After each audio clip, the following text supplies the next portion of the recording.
मोक्षमार्गस्य नेतारम्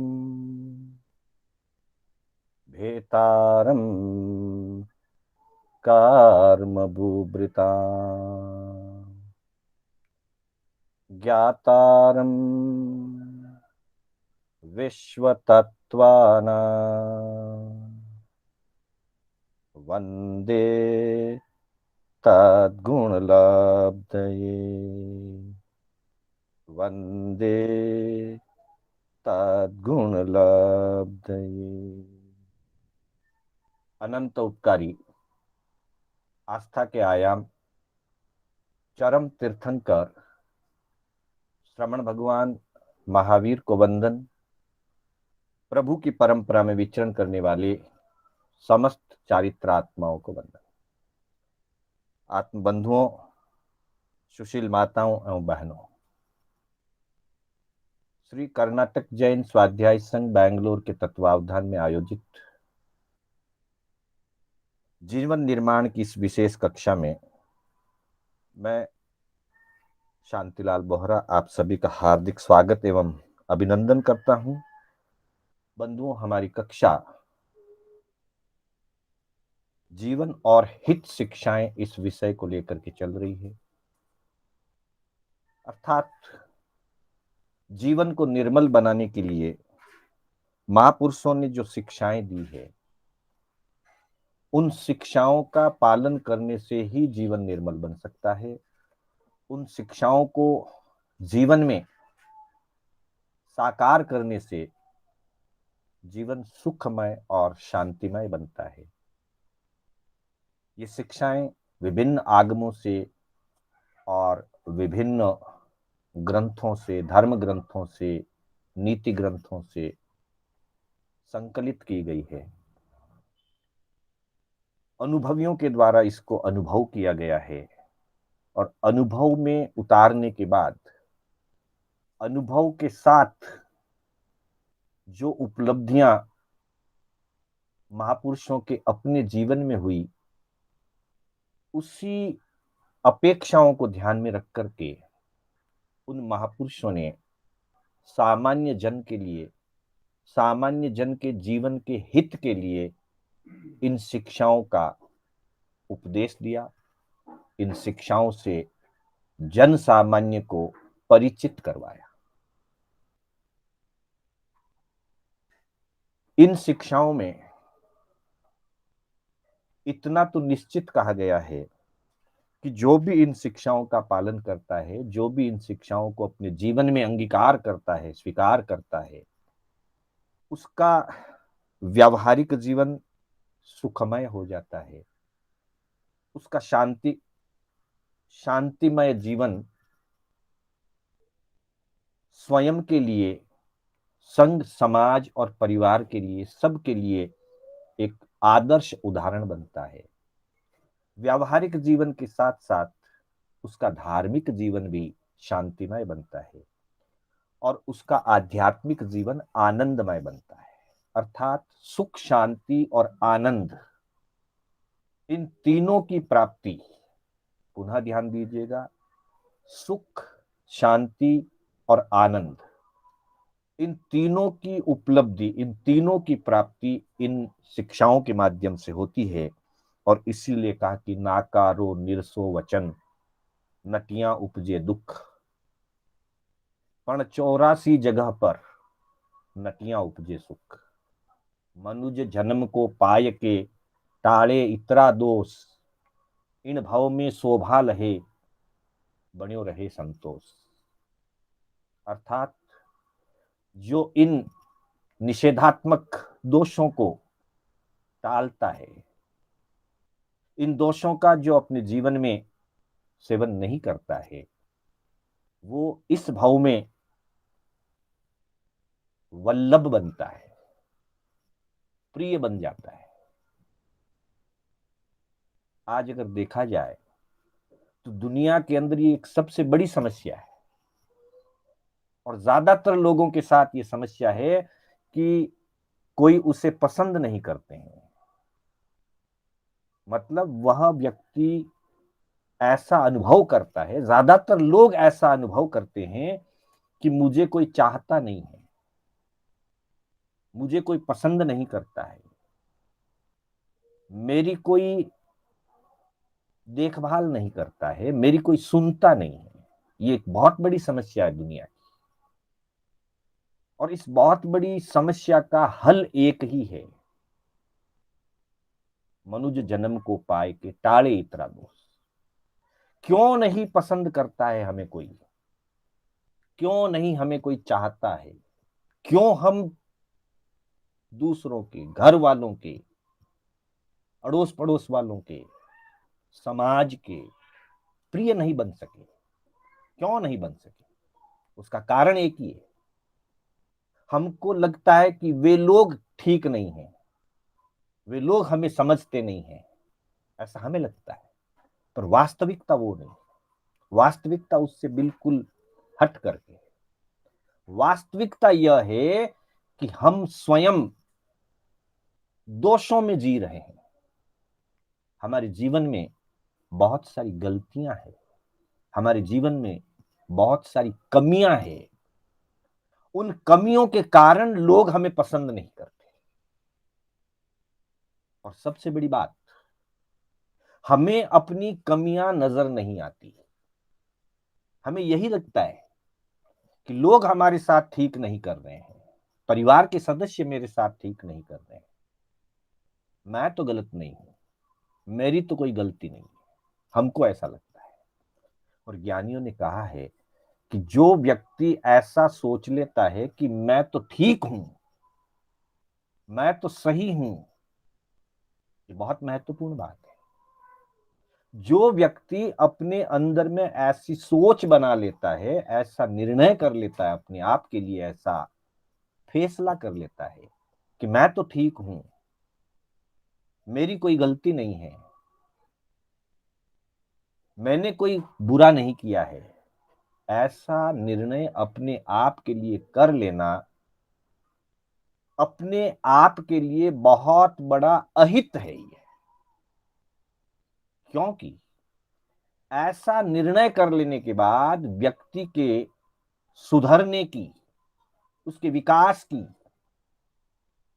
उसके आत्म कल्याण की जो संभावनाएं हैं, वे संभावनाएं लुप्त हो जाती है, अर्थात उसके विकास का मार्ग अवरुद्ध हो जाता है। क्योंकि वो तो मान बैठा है, मैं तो ये समझ करके बैठा हूं कि मैं तो ठीक हूं। ठीक को ठीक करने की जरूरत नहीं होती है, जो अच्छा है उसको सुधारने की जरूरत नहीं होती है, वो तो अच्छा है। और कोई व्यक्ति जब अच्छा नहीं है फिर भी अपने आप को अच्छा मान ले, तो उसके सुधरने के जो अवसर हैं, वे अवसर खत्म हो जाते हैं। इसलिए अपने दोषों को देख ले, तब पता चलेगा कि मेरी ही कमियों के कारण, मेरी ही गलतियों के कारण, मेरे ही दुर्व्यवहार के कारण लोग मुझे पसंद नहीं कर रहे हैं। इसलिए अगर मुझे अपने आप को प्रिय बनाना है, मुझे अपने आप को सज्जनता के रूप में स्थापित करना है, तो स्वयं मुझे सुधरना होगा। और इसके लिए क्या है कि मनुज जन्म को पाए के टाले इतरा दोष।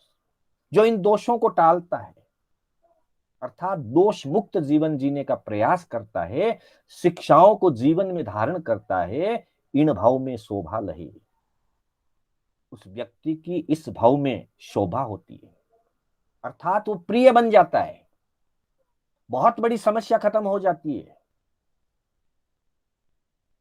और ऐसा प्रिय बनता है कि लोग उसे चाहते हैं, लोग उसकी वाहवाही करते हैं, और वह आदर्श बन जाता है दूसरों के लिए।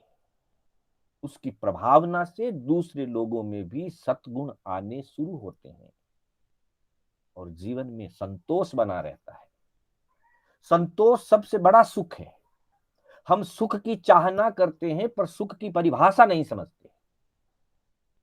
हम मांग और चाह की पूर्ति में सुख को मान बैठे हैं, जबकि मांग में और चाहना की पूर्ति में सुख नहीं है। वास्तविक सुख संतोष में है। अगर संतोष हमारे जीवन में आ जाए तो हम सुखी हो जाए। संतोष आ गया इसका मतलब है दो बातें जीवन में आ जाए। जिसको सुखी बनना है, संतुष्ट होना है, उसके लिए जीवन में प्रैक्टिकल दो बातें जरूरी है। पहली बात है मांग नहीं करें, नो डिमांड्स। और दूसरी बात है शिकायत नहीं करें, no complaints. No demand, no complaints. जिसका जीवन इस प्रकार का बन जाए कि मैं कुछ नहीं मांगूंगा, बिना मांगे मुझे इतना कुछ मिला हुआ है, बिना मांगे मुझे प्रकृति ने, परमात्मा ने और परिवार ने और समाज ने इतना कुछ दिया है। वही अगर मैं उपयोग कर लूं, उसी को अगर मैं अपने जीवन में प्रयोग कर लूं, तो वो भी इतना अधिक है कि जिंदगी भर खत्म नहीं होगा। फिर और मांग की कहां जरूरत है। No demand. Next, no complain. मुझे किसी की शिकायत क्यों करनी है। शिकायत की जरूरत नहीं है, क्योंकि जो कुछ दिया गया है, जो कुछ मुझे मिला है, जो कुछ मुझे प्राप्त हुआ है, वो मेरे पुरुषार्थ से भी अधिक है। जितना मुझे मिलना चाहिए उससे अधिक मिला है। फिर शिकायत किस बात की। अगर ये दो चीजें जीवन से निकल जाए, मांग और शिकायत खत्म हो जाए, तो निश्चित मानिए जीवन सुखमय हो जाएगा, जीवन संतोषमय हो जाएगा। हम मांग करते हैं, हम शिकायत करते हैं, हम धन्यवाद नहीं देते, जबकि आवश्यकता इस बात की है कि हम धन्यवाद दें। कभी सोचिए, सुबह उठते ही चिंतन करना, विचार करना, सुबह उठते ही हमने किसी को धन्यवाद दिया या नहीं दिया। मैं आज सवेरे जीवित उठा हूं, यह मेरे लिए सबसे बड़ा उपहार है। प्रकृति का उपहार है, परमात्मा का उपहार है। इतना बड़ा उपहार मुझे मिला कि मैं जीवित उठा हूं। आई एम अलाइव, मैं जिंदा हूं। और यह जीवन का अवसर मुझे प्रकृति ने दिया है, तो मैं प्रकृति को धन्यवाद क्यों नहीं दूं। सबसे पहला कर्तव्य, मैं प्रकृति को धन्यवाद दूं। मांग करना और शिकायत करना छोड़ दूं, धन्यवाद देना शुरू कर दूं। प्रकृति को धन्यवाद दूं, परमात्मा को धन्यवाद दूं, और मेरे जीवन में सहयोगी बनने के लिए छोटी से छोटी वस्तु को, प्रत्येक व्यक्ति को, परिवार के सदस्य को, समाज को, देश को, राष्ट्र को, गुरुजनों को धन्यवाद दूं। जब से धन्यवाद देने की भावना बलवती हो जाएगी, जीवन सुखमय हो जाएगा। एक 15 दिन के लिए न्यायपूर्वक, पूर्ण मनोभाव पूर्वक मांग करना और शिकायत करना छोड़ करके धन्यवाद देने वाली प्रवृत्ति को अपना लीजिए। 15 दिन के लिए खाली प्रयोग कीजिए। जीवन की दशा और दिशा, परिवार की खुशहाली, समाज में सरसता निश्चित रूप से बढ़ जाएगी। प्रयोग करके देखने की जरूरत है, लेकिन करना पूर्ण मनोभाव से, दिखावे के लिए नहीं, कहने भर के लिए नहीं। तो अगर ऐसा जीवन हो जाए, दोष मुक्त जीवन, तो निश्चित ही इन भव में शोभा रहे, बन्यो रहे संतोष। ऐसी हित शिक्षाओं की हम चर्चा कर रहे हैं, और ऐसी 84 हित शिक्षाएं हमको महापुरुषों ने उपहार के रूप में दी है, और कहा है प्रभु सुमरनता चुकिए नहीं, गुरु सेवा से लुकिए नहीं। करनी कर घर भाज नहीं, धर्म नेम घटाजे नहीं। दान देत अलसाज नहीं, संत देख टल जाजे नहीं। गुण बिन शीस नमाजे नहीं, नीति बात उठाजे नहीं। नीच संगति करिए नहीं, ऊंची को परिहरिए नहीं। नृप से वाद वदीजे नहीं, ओछी अकल उपाजे नहीं। दया पालता लजिए नहीं, भाग भरोसो तजिए नहीं। लोक विरुद्ध सो कीजे नहीं, दान ओक फिर लीजे नहीं। दान देई पछताजे नहीं, गुरु को ज्ञान लजाजे नहीं। आन आसरो लीजे नहीं, न्याय अदल विन कीजे नहीं।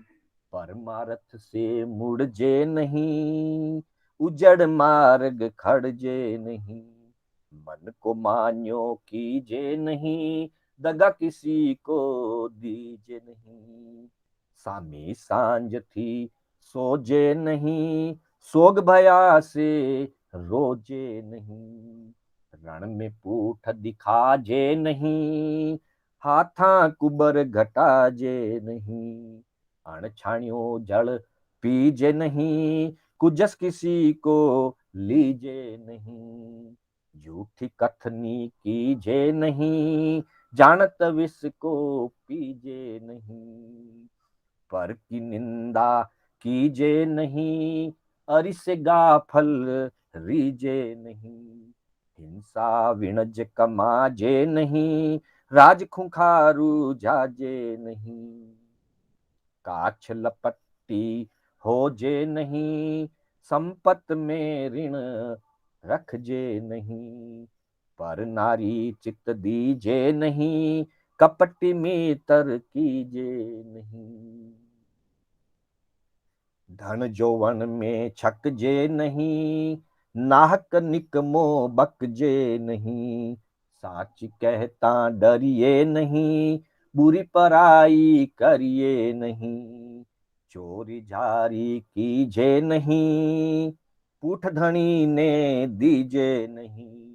सूने घर में जाजे नहीं, जग में बुरो केवाजे नहीं।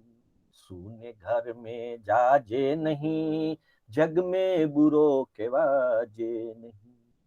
बंधुओं, 84 हित शिक्षाएं बताई गई है। आज हमने 48 शिक्षाओं तक का पाठन किया है। पूर्व कक्षाओं में हमने 40 शिक्षाओं की चर्चा की थी। 40वीं शिक्षा में हमने कपटी मित्र कीजे नहीं वहां तक की चर्चा की थी। आज हम इससे आगे 41वीं शिक्षा से आगे बढ़ने जा रहे हैं। 41वीं शिक्षा बताई गई है, धन जौवन में छकजे नहीं। बंधुओं, ज्ञानी जनों का कहना है कि जो भी उपलब्धि होती है, उस उपलब्धि में अनेक कारण माध्यम होते हैं। धन, संपत्ति, पद, प्रतिष्ठा, जो भी मिलता है, उपलब्धियों के पीछे मूल कारण अपने पुण्यों का है। सहयोगी कारण के रूप में परिवार है, समाज है, मित्रों की शुभकामनाएं हैं, गुरुओं का अनुभव है, गुरुजनों की शिक्षा है। इन बहुत सारी चीजों के माध्यम से व्यक्ति को कुछ उपलब्धि होती है। और जब व्यक्ति कुछ उपलब्धि प्राप्त करता है, तब कई बार उपलब्धि आने के बाद व्यक्ति में घमंड आ जाता है, अहंकार आ जाता है। वो उपलब्धि कुछ भी हो सकती है, धन हो सकता है, यौवन हो सकता है, रूप हो सकता है, कुल, बल, जाति, तप, श्रुत, लाभ, ऐश्वर्य, अनेक ऐसी चीजें हैं जिनकी प्राप्ति होने के बाद व्यक्ति अपने आप में फूला नहीं समाता है। प्रसन्न होना अलग बात है, उपलब्धि हुई है, अंतर से प्रसन्नता जगे, अंतर से आह्लाद भाव जगे, प्रहलाद भाव जगे, प्रसन्नता जगे, और अपनी उपलब्धि का सुख, अपनी उपलब्धि की खुशी स्वयं उसका उपभोग करे और दूसरों के साथ खुशी बांटे, यह अच्छी बात है। और ज्ञानियों का तो कहना है, जो भी उपलब्धि प्राप्त हो उसका श्रेय अपने गुरुजनों को दीजिए, उसका श्रेय अपने माता पिता को दीजिए। आगमों में एक नहीं अनेकों उदाहरण मिल जाएंगे। जब किसी साधक को केवल ज्ञान की प्राप्ति हो जाती है, उससे बड़ी तो कोई उपलब्धि नहीं है दुनिया के अंदर। केवल ज्ञान की प्राप्ति हो जाती है। गुरुजन पूछते हैं, कोई विशिष्ट ज्ञान प्राप्त हुआ है? साधक कहते हैं, आपकी कृपा है। हालांकि निश्चित बात है कि केवल ज्ञान की प्राप्ति किसी दूसरे की कृपा से नहीं होती। अपने द्वारा पुरुषार्थ करने से, अपने द्वारा पराक्रम करके ज्ञानावरणीय, दर्शनावरणीय, अंतराय और मोहनीय इन चार कर्मों को क्षय करने से केवल ज्ञान, केवल दर्शन की प्राप्ति होती है। लेकिन फिर भी वह केवली भगवंत उसका श्रेय अपने गुरुजनों को देते हैं कि आपकी कृपा है। मतलब उनका उपकार मानते हैं, अहंकार नहीं है। फिर वो तो वीतराग हो चुके हैं, लेकिन हमारे लिए ये उदाहरण है। और यहां तक कहा गया है कि उपकार कैसे माना जाता है। कहा है कि जिन सदगुरु उपदेश थी उपजो केवल ज्ञान, गुरु रहा छदमस्त पण विनय करे भगवान। केवल ज्ञान प्राप्त हो गया है, वो भगवान बन चुके हैं, और कदाचित अभी गुरु छदमस्त भी हैं, फिर भी केवली भगवंत छदमस्त गुरु का उपकार मानते हैं, उनका विनय करते हैं। गुरु रया छदमस्त पण विनय करे भगवान। यहां तो जिन शासन में यह बात कही गई है, और दूसरी तरफ हमें छोटी मोटी कोई उपलब्धि हो जाती है, छोटी मोटी उपलब्धि होने के बाद हम ऐसे चलने लगते हैं अकड़ करके, अहंकार में चूर होकर के, कि जैसे लगता है मेरे जैसा इस दुनिया में कोई है ही नहीं। आज तक ऐसी चीज जैसे दुनिया में किसी को प्राप्त ही नहीं हुई हो, ऐसा कुछ नहीं है। हमसे अधिक उपलब्धियों वाले इस दुनिया में लाखों करोड़ों लोग हैं, फिर घमंड किस बात का। पर फिर भी जैसे ही व्यक्ति के पास धन या यौवन या सत्ता प्राप्त होती है, व्यक्ति की दृष्टि बदल जाती है, व्यक्ति का व्यक्तित्व बदल जाता है। और ज्ञानी जन कहते हैं, भगवती सूत्र में प्रमाण है इसका, कि चाहे जाति, कुल, बल, रूप, तप, श्रुत ज्ञान, लाभ और ऐश्वर्य, धन का संबंध लाभ और ऐश्वर्य से है, यौवन का संबंध बल से है। और ज्ञानियों ने कहा कि चाहे जाति हो, कुल हो, बल हो, रूप हो, श्रुत, लाभ या ऐश्वर्य हो, किसी भी चीज की प्राप्ति होने पर उसका घमंड नहीं करना चाहिए। अगर कोई व्यक्ति उसका घमंड करता है, उसका मद करता है, भगवती सूत्र प्रमाण है, नीच गोत्र का बंध होता है। और दो उदाहरण हमारे आगमों में उपलब्ध है। जाति और कुल का मद मरीचि कुमार ने किया। भगवान महावीर का जीव था तीसरे भव के अंदर, कुल का और बल का मद किया, जाति का मद किया, कि मेरे जैसा कुल किसी का नहीं है, मेरे दादा तीर्थंकर हैं, पिता चक्रवर्ती हैं, मैं भी आने वाले युग में अंतिम तीर्थंकर बनूंगा, ऐसा कुल कहाँ है किसी का। और आगम प्रमाण है, इस प्रकार का मद करने से मरीचि कुमार ने उस भव में नीच गोत्र का बंध किया था। ये तीसरे भव की घटना है, मुख्य 27 भवों में ये तीसरे भव की घटना है। और यह नीच गोत्र का जो कर्म बंधा, अशुभ कर्म बंधा, वो ठेठ 27वें भाव तक, महावीर के भाव तक उनका पीछा करता है वो कर्म। कितना ही दीर्घ काल बीत गया, कर्म पीछा नहीं छोड़ता है। घमंड करने से दो बातों का नुकसान होता है, कर्म बंधन है निश्चय में। व्यवहार पक्ष में दो बातों का नुकसान है। पहली बात है, घमंडी व्यक्ति अब गुण ग्रहण नहीं कर सकता, क्योंकि उसको अहंकार हो गया और अहंकार को गुणों की प्राप्ति नहीं होती। दूसरा है, घमंडी व्यक्ति किसी के साथ मधुर व्यवहार नहीं रख सकता, क्योंकि वो दूसरों को हीन गिनता है। ईगो जिसको कहते हैं, किसी कवि ने लिखा है कि ईगो जो है वो दुधारी तलवार के समान होता है। जैसे कोई तलवार एक तरफ से काटती है और कोई तलवार दो तरफ से धार होती है, दुधारी तलवार कहते हैं जिसको, दोनों तरफ से काटती है। वैसे ही ईगो दुधारी तलवार है, वो बाहर से हमारे व्यवहार को काटती है। घमंडी के साथ कोई भी लोग बैठना पसंद नहीं करते, उससे बात करना पसंद नहीं करते। तो दुधारी तलवार की तरह घमंड या ईगो हमको बाहर से तो व्यवहार से काटता है और अंदर से कर्मों से काटता है।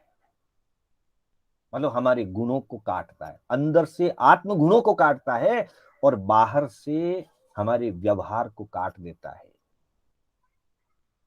दूसरा उदाहरण रावण का है, जिसने बल का घमंड किया था, और उसकी कथा हम सब जानते हैं। बल का घमंड करने के कारण रावण जैसा ज्ञाता पंडित, बल के घमंड में उसने अनर्थ किए। घमंडी हमेशा अनर्थ करता है, और परिणाम ये निकला, जीवन से हाथ धो बैठा, नरक में गया। और नरक में जो जाता है उसके नीच गोत्र ही होता है। उच्च गोत्र रखने वाला नरक में नहीं जाता, नीच गोत्र कर्म का उदय होता है नरक में। तो यह आगम ये कहते हैं और शिक्षा यही कहते हैं कि धन जौवन में छकजे नहीं। छकजे का मतलब वही है, अपने आप में नहीं समाना, किसी और को कुछ गिनना ही नहीं। ऐसा अहंकार और ऐसा घमंड, चाहे धन हो, यौवन हो। और ये सबसे बड़ी बात ये है, ये सारी चीजें संयोग धर्मा है। पुण्य का योग होने पर, संयोग होने पर मिलती है, और समय के साथ परिवर्तन होता है। आज है कल नहीं रहे, क्या पता। आज का यौवन कल बुढ़ापे में बदल जाएगा, आज का धनवान कल कंगाल हो सकता है, आज का रूपवान कल बदरूप हो सकता है, आज का बलवान कल कमजोर बन जाएगा। समय हर चीज को बदल देता है, शुभ को अशुभ में बदलता है, अशुभ को शुभ में बदलता है। लेकिन जो चीजें घटने वाली है, संयोग धर्म है, वो तो घटती ही जाएगी। इसलिए इनका घमंड नहीं करें। उसके बाद 42वीं हित शिक्षा, 42वीं हित शिक्षा के अंदर हम देखते हैं, जहां कहा गया है, नाहक निकमो बकजे नहीं।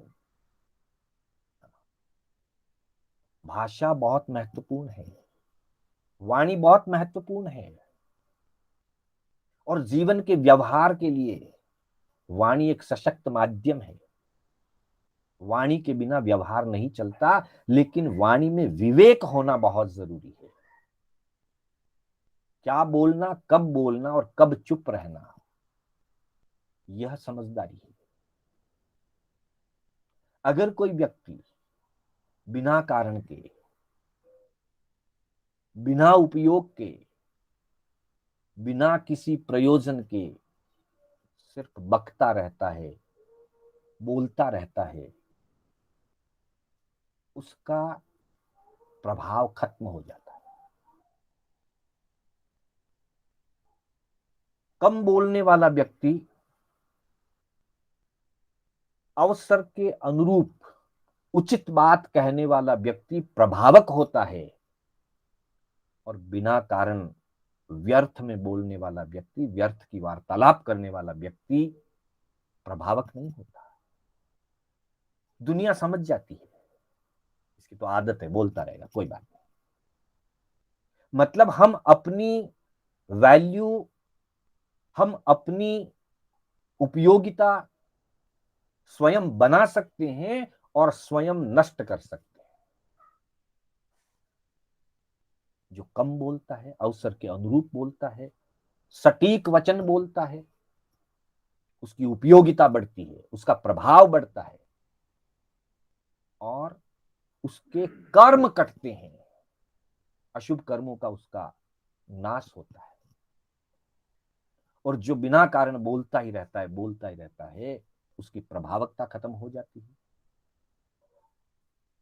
उसकी कद्र घट जाती है, और कर्मों का बंधन होता है। और एक बात, व्यावहारिक दृष्टि से अगर देखा जाए, बोलने में बहुत शक्ति लगती है, शक्ति खर्च हो गई बोल बोल करके, और समय भी व्यर्थ हो गया। तो बोलने में हमने अपनी शक्ति गंवा दी, अनावश्यक बोलने में हमने अपना समय गंवा दिया, तो बचा क्या हमारे पास? जब श्रम और शक्ति दोनों का हमने दुरुपयोग कर दिया, हम खाली हो जाते हैं, हम निढाल हो जाते हैं। फिर हम कोई भी रचनात्मक कार्य करने के लिए न हमारे पास समय रहेगा, न शक्ति रहेगी। इसलिए बहुत आवश्यक है कम बोला जाए। और विशेष करके ज्ञानियों ने हमारे लिए तो विशेष रूप से कहा है, श्रावक का वचन व्यवहार बताया है, और उस वचन व्यवहार के अंदर सबसे पहली बात कही, श्रावक जी थोड़ा बोले, कम बोलना चाहिए। श्रावक जी मीठा बोले, मधुर वाणी में बोलना चाहिए। श्रावक जी काम पड़िया सु बोले, मतलब जरूरत हो तब बोलना चाहिए, नहीं तो नहीं बोलना चाहिए। नीति और सिद्धांत के विपरीत नहीं बोले। ऐसी ऐसी शिक्षाएं, छेदकारी, भेदकारी, मर्मकारी भाषा का प्रयोग नहीं करें, अहंकार युक्त भाषा का प्रयोग नहीं करें, सूत्र सिद्धांत के विपरीत नहीं बोले। लेकिन सबसे पहली बात, श्रावक जी थोड़ा बोले, श्रावक जी मीठा बोले, और काम पड़िया सु बोले। ये तीन बातें भी अगर जीवन में आ जाए, कम बोलेंगे, जब भी बोलेंगे मीठा बोलेंगे, और जरूरत होने पर बोलेंगे, तो व्यर्थ बोलने वाली बात खत्म हो जाएगी, शक्ति भी बचेगी और श्रम भी बचेगा। जिसके पास शक्ति और श्रम बचा हुआ होता है, वह व्यक्ति अपने जीवन में व्यावहारिक कार्यों में भी और आध्यात्मिक कार्यों में भी, दोनों कार्यों में आगे बढ़ता है, क्योंकि उसने समय और शक्ति को बचा करके रखा। तो बची हुई चीज सही जगह सदुपयोग होती है। उत्तराध्ययन सूत्र में पहले ही अध्ययन के अंदर भगवान ने फरमाया है, माय चंडालियम काशी बहुयम माय आलवे कालेन यही जित्ता तो जाइज एगो। किसी प्रकार की कषाय प्रवृत्ति नहीं करे, चांडालिक प्रवृत्ति नहीं करे, क्रोध वाली प्रवृत्ति नहीं करे, और बहुयम माय आलवे, बहुत नहीं बोले। भगवान ने साधक के लिए कह दिया, बहुयम माय आलवे, बहुत नहीं बोले, ज्यादा नहीं बोले। और उसके बाद में कहा है, कालेन यही जितना, स्वाध्याय के काल में स्वाध्याय करे, अध्ययन करे, और तओ झाइज एगो, और उसके बाद एकांत में बैठ करके ध्यान करे, चिंतन करे। अब देखिए, यहां ऊपर कहा कि बात नहीं करे, कषाय प्रवृत्ति नहीं करे, कलह क्लेश नहीं करे, क्योंकि बहुत बोलने से कलह क्लेश होता है। कम बोलने वाले के लिए झगड़ा कम होता है। कम बोलने में बहुत फायदा है। सबसे पहले झगड़े कम होते हैं, समय बचता है, श्रम बचता है। कम बोलने वाले के लिए झूठ से छुटकारा मिलता है। ज्यादा बोलने वाला पता नहीं चलता है, झूठ बोल देगा, आवेश में बोल देगा। जो कम बोलता है वो झूठ से बचता है, कम बोलने वाला आवेश से बचता है, श्रम और शक्ति बचती है। इसलिए कहा कि माय चंडालियम काशी, कलह क्लेश नहीं करे, कलह की प्रवृत्ति नहीं करे, अधिक नहीं बोले। और उससे जो समय बचेगा, तभी शक्ति बचेगी, तभी अध्ययन कर पाओगे और तभी ध्यान कर पाओगे। मतलब अध्ययन और ध्यान के लिए जो श्रम और शक्ति चाहिए उसे बचा करके उसी में सदुपयोग करना है। अन्यथा बोलने में और कलह करने में ही श्रम और शक्ति नष्ट हो जाएगी, तो फिर न ध्यान है, न अध्ययन है, न जीवन में कुछ उपयोग कर पाएंगे, और न ही जीवन में कुछ भला या अच्छा स्वयं के लिए भी नहीं कर पाएंगे, दूसरों के लिए तो कर ही नहीं पाएंगे। इसलिए कहा नाहक निकमो बकजे नहीं, बिना मतलब का, बिना कारण का बोलना ही नहीं। उसके बाद 43वीं गाथा, सांची कहता डरिए नहीं। नाहक नहीं बोलना है, बिना कारण नहीं बोलना है, पर जहां जरूरत है वहां बोलना भी जरूरी है। जहां आवश्यक है वहां बोलना जरूरी है। और उसमें विशेष बात कह दी कि सत्य बात को कहने में डरना नहीं। डरता वही है जिसमें स्वार्थ बुद्धि होती है। स्वार्थ बुद्धि जब हो तब व्यक्ति सच्ची बात नहीं बोलता। मालूम है कि गलत हो रहा है, दिखाई दे रहा है कि गलत हो रहा है, फिर भी स्वार्थ के कारण व्यक्ति दब करके सच्ची बात नहीं बोलता और झूठी में हां मिलाता है। स्वार्थ से ऊपर उठना होगा। स्वार्थी व्यक्ति डरा हुआ होता है और डरा हुआ होने के कारण सत्य बात को नहीं बोलता। यहां ज्ञानी जन कहते हैं कि साची कहता डरिए नहीं। भले ही स्वार्थ पूरा हो चाहे टूटे, सत्य से जो मिलेगा वो प्राप्त करूंगा, लेकिन असत्य का पोषण करके कुछ भी पाना मंजूर नहीं। ये दृढ़ता आए तब व्यक्ति सत्य का कथन कर सकता है। पर खुद का जीवन निर्दोष होना चाहिए। जब तक खुद का जीवन निर्दोष नहीं है, खुद के जीवन में दृढ़ताएं नहीं है, खुद के जीवन में सत्य का प्रभाव नहीं है, तो फिर सत्य बोला नहीं जाता है। आनंद श्रावक का उदाहरण आता है। गौतम स्वामी के सामने स्पष्ट पूछा कि भगवान, जिन शासन में सत्य का प्रतिक्रमण किया जाता है या असत्य का प्रतिक्रमण किया जाता है, प्रसंग हम सबको मालूम है। आनंद श्रावक को संथारा चल रहा था और संथारे के अंतिम कुछ दिनों की बात है, उन्हें अवधि ज्ञान की प्राप्ति हुई और खूब विशाल विपुल अवधि ज्ञान उनको प्राप्त हुआ। संयोग से गणधर गौतम आनंद श्रावक को दर्शन देने के लिए पहुंचे। आनंद श्रावक ने गौतम स्वामी के साथ चर्चा की, भगवान मुझे अवधि ज्ञान प्राप्त हुआ है। गौतम स्वामी ने कहा कि श्रावक को अवधि ज्ञान प्राप्त हो सकता है, भगवान मुझे इतना इतना विस्तार का अवधि ज्ञान प्राप्त हुआ है। सहज में गौतम स्वामी को लगा कि इतना विशाल अवधि ज्ञान सामान्यतया श्रावक को नहीं होता है। तो उनको लगा कि शायद आनंद को भ्रम हो गया है, इसलिए मिथ्या आलाप हो गया होगा।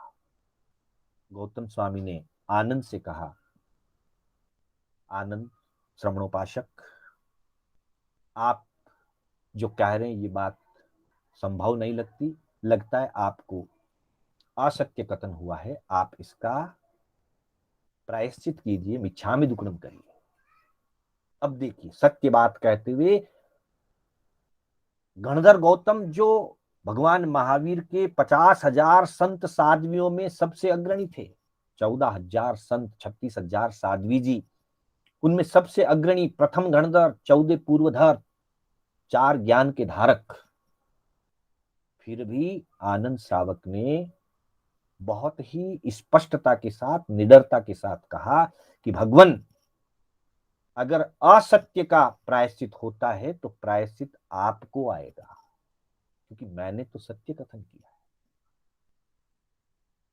गौतम स्वामी भगवान के पास पहुंचते हैं, भगवान से वस्तु स्थिति को जानते हैं, और गौतम गणधर, कितनी बड़ी बात है ये, क्षमा का कैसा उदाहरण है।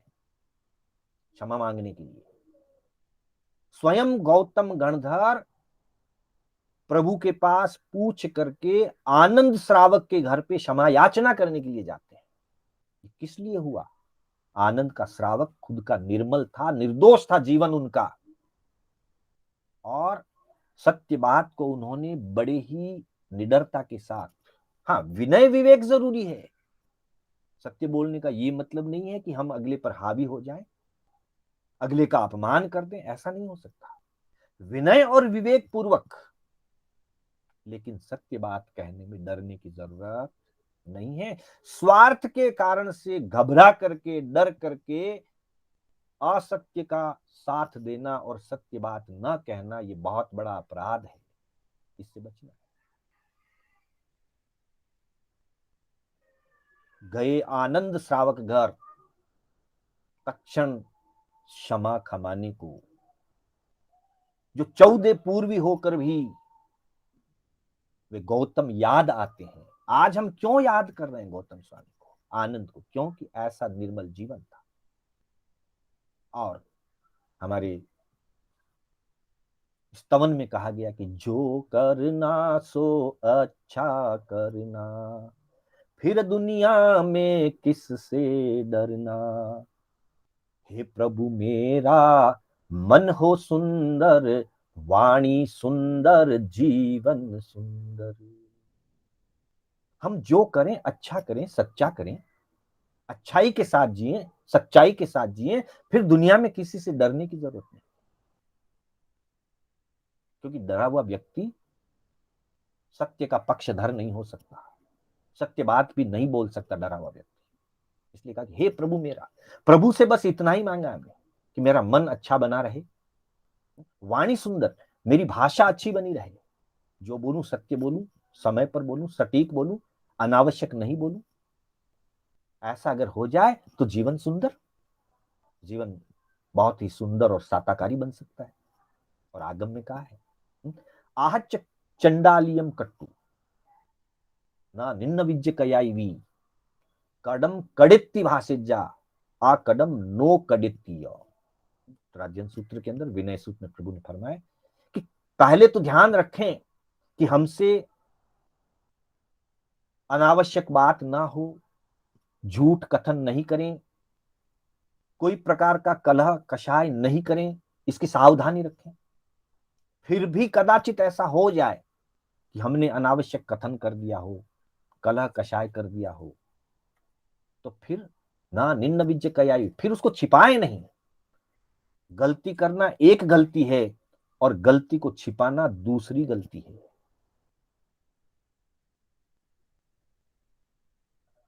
अजागरूक व्यक्ति, लापरवाह व्यक्ति गलती कर लेता है, परंतु डरा हुआ व्यक्ति उसको छिपाता है। गलती हो जाना लापरवाही है, छिपाना लापरवाही नहीं, छिपाना भय है। इसलिए कह दिया ना निन्न विज्य कयाई। कहा तो है कि सदा सच बोलना है, कहा तो है कि कषाय नहीं करना है, अनावश्यक नहीं बोलना है, फिर भी कदाचित ऐसा हो जाए, कलह नहीं करना है कह दिया, फिर भी कभी हो गया हो तो उसे छिपाए नहीं। और जब गुरु पूछे तो कड़म कड़ित्ती भाषे जा, अगर हमने गलती की है तो फिर डरना नहीं है, झूठ नहीं बोलना है। कई बार डर करके व्यक्ति झूठ बोल देता है अपनी गलती को छिपाने के लिए। कड़म कड़ित्ती भाषे जा, फिर डरना नहीं है। जो किया है, जो गलती हमसे हुई है, कह दे कि मैंने ऐसी गलती की, और आ कदम नो कड़ित्ती। और यदि गलती नहीं की है तो भी विवेक पूर्वक बता दे कि ये गलती मैंने नहीं की, अथवा कोई कार्य करने के लिए दिया, हमें बड़ों ने हमें कोई कार्य दिया, और हम वो कार्य समय पर नहीं कर पाए, पहला कर्तव्य तो हमारा खुद का है कि हम सूचित कर दें कि मैं आपकी आज्ञा का पालन नहीं कर पाया या समय पर नहीं कर पाया, आगे कर दूंगा। ये पहला कर्तव्य है हमारा, हम सूचित करें। लेकिन कदाचित हमने सूचित नहीं किया, उससे पहले बड़े बुजुर्गों ने, गुरुजनों ने अगर पूछ लिया तो फिर झूठ नहीं बोलें। नहीं किया है तो निडरता के साथ विनय पूर्वक कह दें कि मैं आज नहीं कर पाया, मैं आगे कर लूंगा। लेकिन डरा हुआ व्यक्ति, भयभीत व्यक्ति अपने दोष को तो छिपा लेता है, गलती को तो नहीं बताता है, और जो नहीं किया है उसको भी छिपा लेता है। फिर बात को टाल टोल करता है, बात को घुमाता रहता है। यह ठीक नहीं है। इसलिए कहा कि साची कहता डरिए नहीं, जो सत्य है वो कह दें। गलती की है तो गलती को स्वीकार कर दें। सेवा कार्य में कमी की है तो उसको भी स्वीकार कर ले कि मैं नहीं कर पाया हूं, अन्यथा दोष बढ़ता चला जाएगा। और गुरु चरणों में हम स्वीकार कर लेंगे तो दोष निकल जाएगा, गलती दूर हो जाएगी। साची कहता डरिए नहीं। और 44वीं शिक्षा में कहा है, बुरी पराई करिए नहीं। इसके दो अर्थ निकलते हैं। पहला अर्थ है किसी का बुरा नहीं करना चाहिए, और दूसरा अर्थ है किसी की बुराई नहीं करनी चाहिए। दोनों अपेक्षाओं से इसमें हम समझ सकते हैं। मतलब हम किसी का अहित नहीं करें, बुरी पराई करिए नहीं, किसी का अहित नहीं करें। अथवा हम किसी की बुराई नहीं करें, किसी की निंदा विकथा नहीं करें, टीका टिप्पणी नहीं करें, पीठ पीछे चुगली नहीं करें, पीठ पीछे निंदा नहीं करें, और अपनी ओर से किसी के जीवन के लिए अहितकारी कार्य नहीं करें, बुराई नहीं करें, किसी के जीवन को बिगाड़े नहीं। अच्छा हमसे हो सकता है तो करें, और अच्छा नहीं हो सकता है तो कम से कम शांत रहें, बुरा तो नहीं करें। कहा है, यदि भला किसी का कर न सको तो बुरा किसी का मत करना। यदि भला किसी का कर न सको तो बुरा किसी का मत करना। यदि घर न किसी का बना सको तो झोपड़ियां न जला देना। यदि भला किसी का कर न सको तो बुरा किसी का मत करना। यदि मरहम पट्टी कर न सको तो खार नमक न लगा देना। यदि भला किसी का कर न सको तो बुरा किसी का मत करना। ये जो शिक्षा दी गई है, ये गीत के माध्यम से शिक्षा दी गई है, स्तवन के माध्यम से शिक्षा दी गई है। और यहाँ 84 शिक्षाओं में शिक्षा के नाम से ये कहा गया है कि बुरी पराई करिए नहीं, किसी भी व्यक्ति का बुरा नहीं करें, बुरा नहीं सोचें, दुर्भावना नहीं रखें।